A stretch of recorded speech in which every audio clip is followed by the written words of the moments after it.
do you think there are success stories of people who have worked abroad and then came back home to something? Yeah, and also success is very objective. Is that the right English word? True, yes. I've seen them. I got my boys who came back here. Some of them were deported because of criminal activities. But they came back with nothing. And right now they are doing pretty good. Like one of my boys came back here and man, he's a don. That's the guy I'm working on that application with. He's doing good.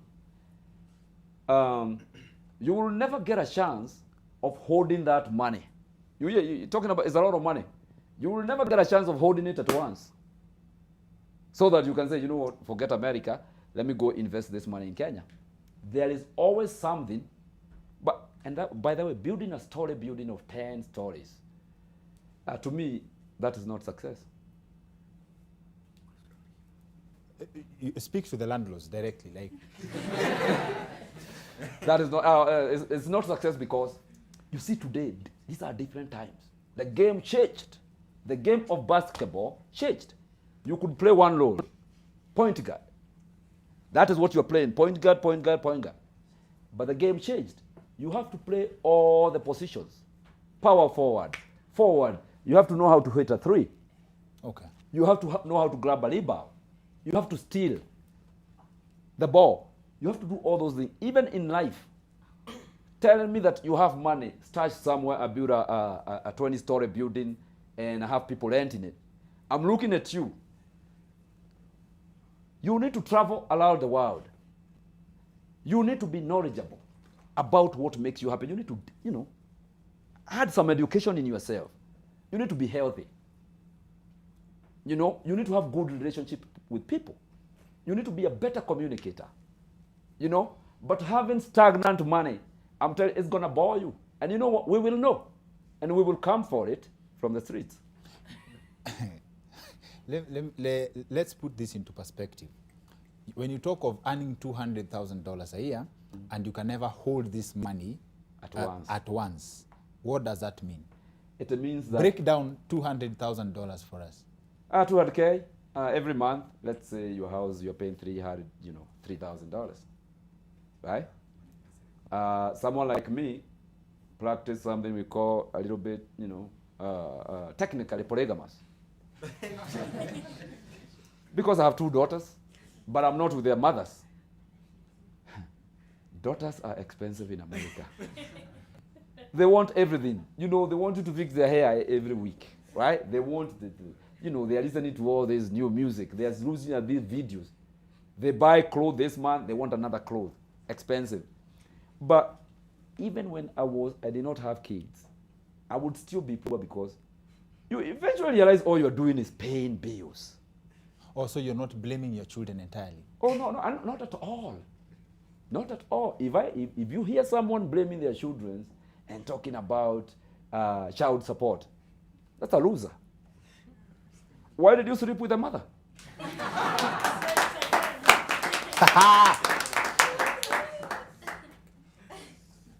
That's a very wide question, but we'll not go there. I'm good. I'm sharing. We look.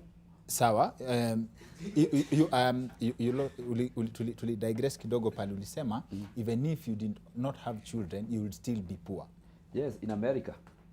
In America, I'm poor in America because I'm not even eating the Kenyan food that is so natural that I love. I find myself going to eat hamburgers, pizzas, and I'm looking at that food sometimes. I'm not touching this. I'm sitting there, I'm wishing, can I get a mutugo? Can I get angara? Kamukimo, tochogo, sap. You see? And then I'm here on social media, you find these Kenyans taking, pictures of nice food and put it on the internet. It bothers me. At the same time, there is not too many women, to head on. There is not many women. Yeah, not as in Kenya. The market is dirty. The market there is a little bit, messed up. I've heard that of us exporting dry spell, but then please explain what that means when you say the market. You are too busy you know, to think about, you know, actually you're too busy to date. Too busy to date. Yes, you're too busy to date. Kenya, you know, the way we used to date in Kenya when I was growing up, first of all, you have to know how to dance during my time. Okay. If you can't dance in the club, you're not going to get no woman. Same case applies to the ladies. I remember the only thing she was doing dancing was moving this leg like this the whole night. And then in the morning, she has walked like 2 miles. Yeah. She could not get, you know, no boy would go hate on her because her dance style is kind of, you know, crazy. So we have people walking around who are products of how people used to dance. You bet. So in Kenya, the swag and the way I grew up, you know, have to come talk to a girl. She has to say no at first. Okay. You know, she has to kulinga. Yes. You know, if I know I can get her so easy, man, that relationship is not going to go nowhere. So America presents something like, and then America, they are not as beautiful as Kenyans.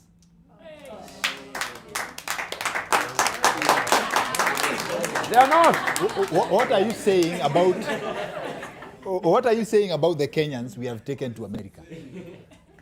Well, because of financial circumstances, they end up picking the women who nobody else wants,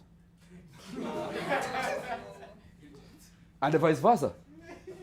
No, tumepotea, si ndio? Let's go back. Yes. Tulipotelea kwa the market. Soko ni chafu. The market is dirty. Soko ni chafu kule wewe. Bas, sawa. So why is it, you said in Kenya, it's not as in how you used to, what you know as dating in Kenya is not what it is in America, right? So what does it mean?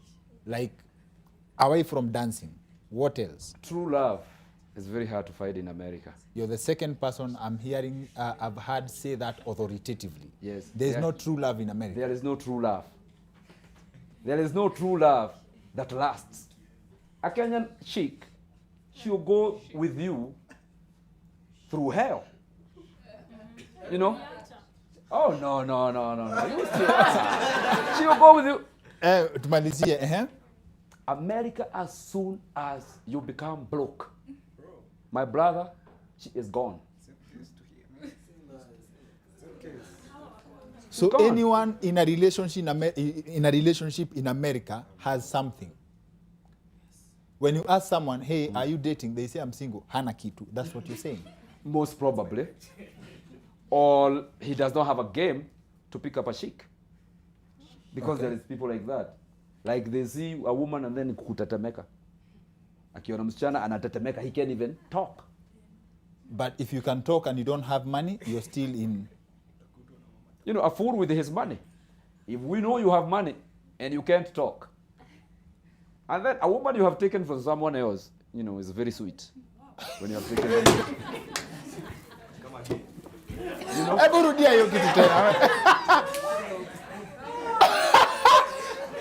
Hey, Jojo. I mean, there is no beautiful woman sitting somewhere without a guy trying to get her. Okay?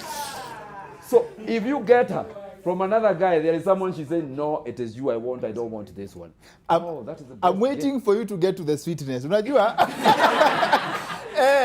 That's a very deep statement, actually. It's not about sex. It's not about sex. Okay. Thank you. It's about, you know, the swag.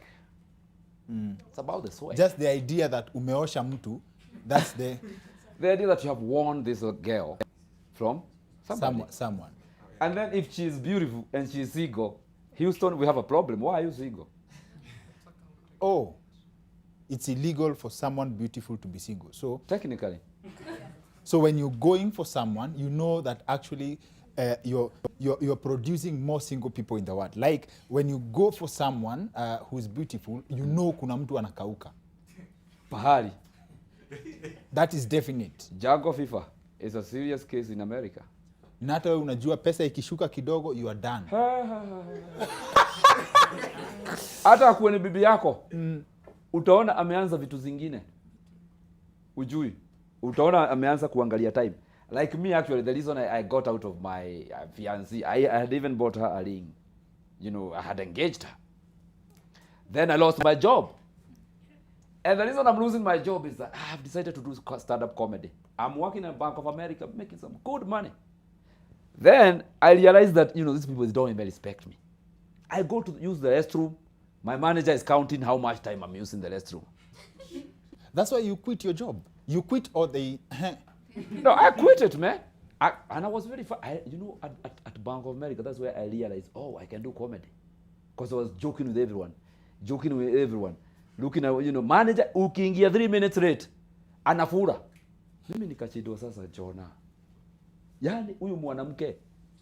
I need to wake up one day and not be told what to do by nobody.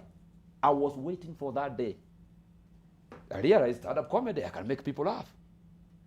Jojo, what were you doing at Bank of America? I was an IT consultant, information technology consultant.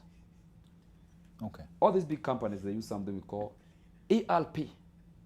Nimesoma IT. Actually, all this, I should not even be doing comedy. I should just be on the computer.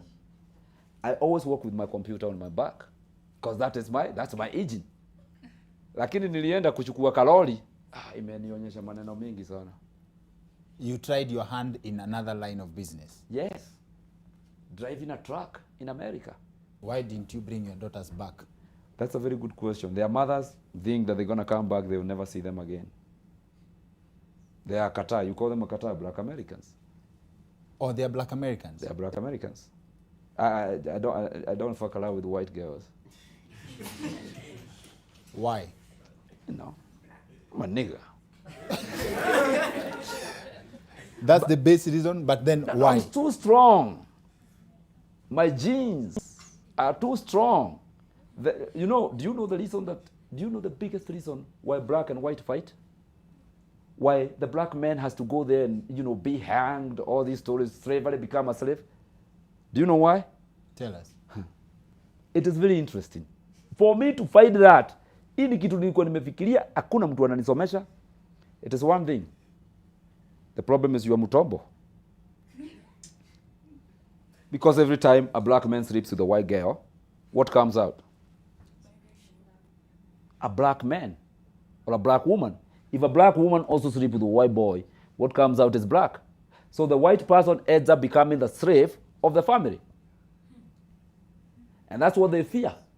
Because the future, God gave you something that nobody can explain. What comes in the future? You are the one who is blessed with that. The swag, the walking style, nini atakuwa black. So you have to be controlled. We have to have you in jail, and a lot of you. We have to manufacture all these lies. If we let black people just have sex with white girls, because white girls love black men a lot, the world will be turned black in a heartbeat. You think that's the reason? That is the reason why Germans keep saying, we are the chosen whatever. The Jews of Israel, we are the chosen whatever. The biggest problem is this. This is a king, bro. Even God appointed this to be what comes out after you have an intercourse.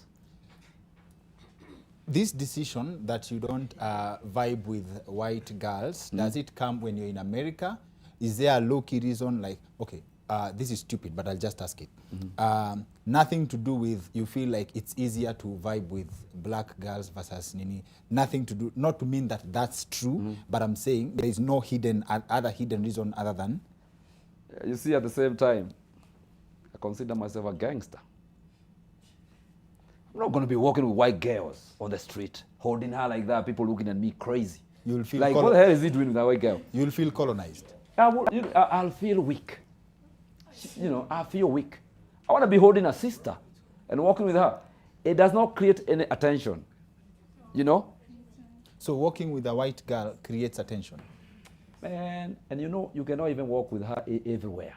And, America is funny. They will be coughing.